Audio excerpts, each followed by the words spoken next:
ಚಿಕ್ಕಬಳ್ಳಾಪುರ ಜಿಲ್ಲೆಯ ಚಿಂತಾಮಣಿಯಲ್ಲಿ ಜೆಕೆ ಭವನದ 4ನೇ ವರ್ಷದ ವಾರ್ಷಿಕೋತ್ಸವದ ಅಂಗವಾಗಿ ವಿವಿಧ ಧಾರ್ಮಿಕ ಕೈಂಕರ್ಯಗಳಲ್ಲಿ ಜೆಡಿಎಸ್ ಕಾರ್ಯಕರ್ತರು, ಮುಖಂಡರು ಹಾಗೂ ಸಾರ್ವಜನಿಕರು ಹೆಚ್ಚಿನ ಸಂಖ್ಯೆಯಲ್ಲಿ ಭಾಗವಹಿಸಿದ್ದರು.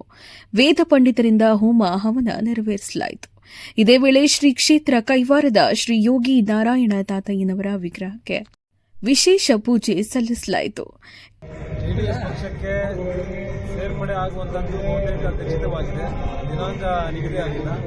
ಹಾಗಾಗಿ ಇವತ್ತು ಈ ಪೂಜಾ ಸಮಾರಂಭದಲ್ಲಿ ಉಡಿ ವಿಜಯ್ ಅವರು ಭಾಗವಹಿಸಿ ದೇವರ ಕೃಪೆ, ದೇವರ ಆಶೀರ್ವಾದ ಅವರು ಸಿಗಬೇಕು ಅಂತೇಳಿ ಆಹ್ವಾನವನ್ನು ಕೊಟ್ಟಿದ್ವಿ. ಬಂದಿದ್ದಾರೆ. ತಾತಯ್ಯನವರ ಆಶೀರ್ವಾದ ಅವರು ಸಿಕ್ಕಿದೆ. ಮುಂದಿನ ವಿಧಾನಸಭಾ ಚುನಾವಣೆಯಲ್ಲಿ ಆಲೂರಿನಲ್ಲಿ ಜೆಡಿಎಸ್ ಪಕ್ಷದ ಅಭ್ಯರ್ಥಿಯಾಗಿ ಸ್ಪರ್ಧೆ. ಕಾರ್ಯಕ್ರಮದಲ್ಲಿ ಮಾತನಾಡಿದ ಜೆಡಿಎಸ್ ಕೋರ್ ಕಮಿಟಿ ಅಧ್ಯಕ್ಷ ಹಾಗೂ ಮಾಜಿ ಶಾಸಕ ಜೆಕೆ ಕೃಷ್ಣಾರೆಡ್ಡಿ, ಭವನ ನಿರ್ಮಾಣಕ್ಕೆ 4 ವರ್ಷಗಳಾಗಿದ್ದು ಪ್ರತಿ ವರ್ಷವೂ ವಾರ್ಷಿಕೋತ್ಸವ ಆಚರಿಸುತ್ತಿದ್ದೇವೆ. ಕ್ಷೇತ್ರದಲ್ಲಿ ಉತ್ತಮ ಮಳೆ ಬೆಳೆಯಾಗಿ ಜನರು ನೆಮ್ಮದಿಯಿಂದ ಬದುಕಲಿ ಎಂದು ಪ್ರಾರ್ಥಿಸಿದ್ದೇವೆ ಎಂದು ತಿಳಿಸಿದರು. ಈ ಸಂದರ್ಭದಲ್ಲಿ ಹಲವು ಮುಖಂಡರು ಹಾಗೂ ಸಾವಿರಾರು ಕಾರ್ಯಕರ್ತರು ಉಪಸ್ಥಿತರಿದ್ದರು. ಕಾರ್ಯಕ್ರಮದ ನಂತರ ಹಬ್ಬದ ಊಟದ ವ್ಯವಸ್ಥೆ ಮಾಡಲಾಗಿತ್ತು.